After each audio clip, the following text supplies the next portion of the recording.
우리가 한 70대 넘으면은 진짜 치료를 안 받고는 못 사는 그 노인분들 많거든요. 치료 방법이 이런 게 있다는 걸 모르시는 분이 우리나라의 태반이에요. 태반. 시술일 수도 있고 수술일 수도 있는데 효과 자체가 수술에 가깝기 때문에 초음파 뇌수술이라고 부르는 거죠.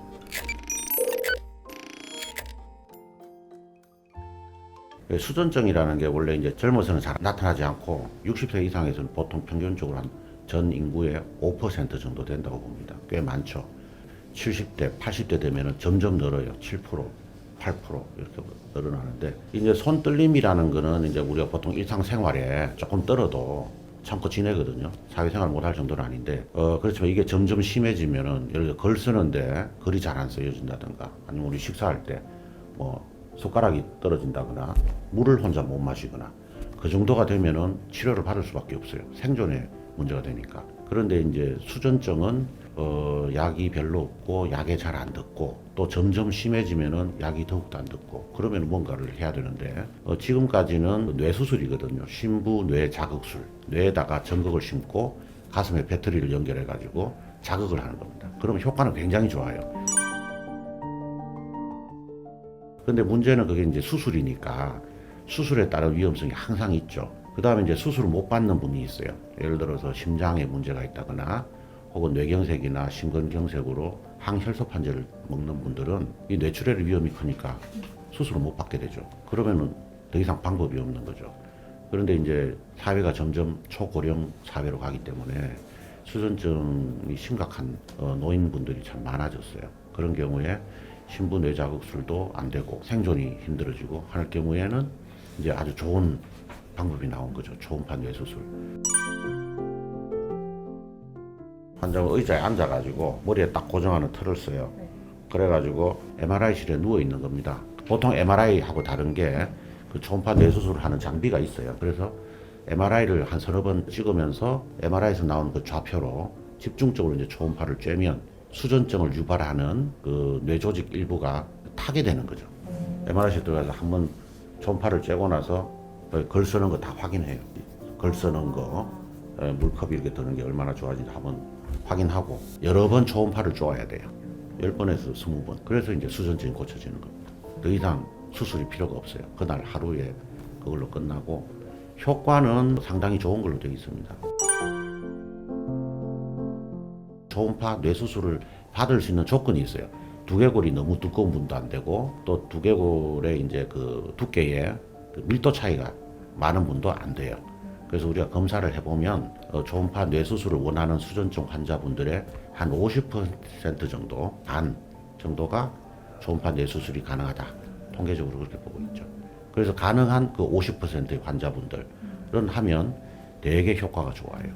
되게 좋고 1년 지나면은 그 유지된 효과가 계속 가는 걸로 보고 있는 거죠. 약 듣다가 효과가 없으신 분들에게도 그 다음 방법으로 고려해 볼 수 있는 치료 그렇죠. 방법인가요? 예, 그게 제일 좋은 경우죠.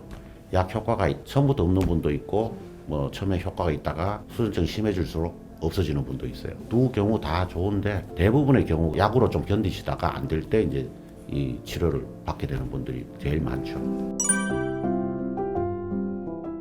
치료 효과가 있다는 거는 반대쪽에서는 부작용이 또 나타날 수 있다. 항상 약도 그렇고 뭐 수술도 그렇고 다 그런 거거든요. 그렇지만 이 초음파 뇌수술은 일단 그 부작용의 그 심한 정도가 적고 부작용이 나타나도 대개는 회복이 된다. 이렇게 보는 거죠. 그래서 이제 초음파로 수전증을 일으키는 시상을 태울 때 주변에는 팔다리로 내려가는 운동신경이 같이 있어요. 그리고 감각신경도 같이 있어요.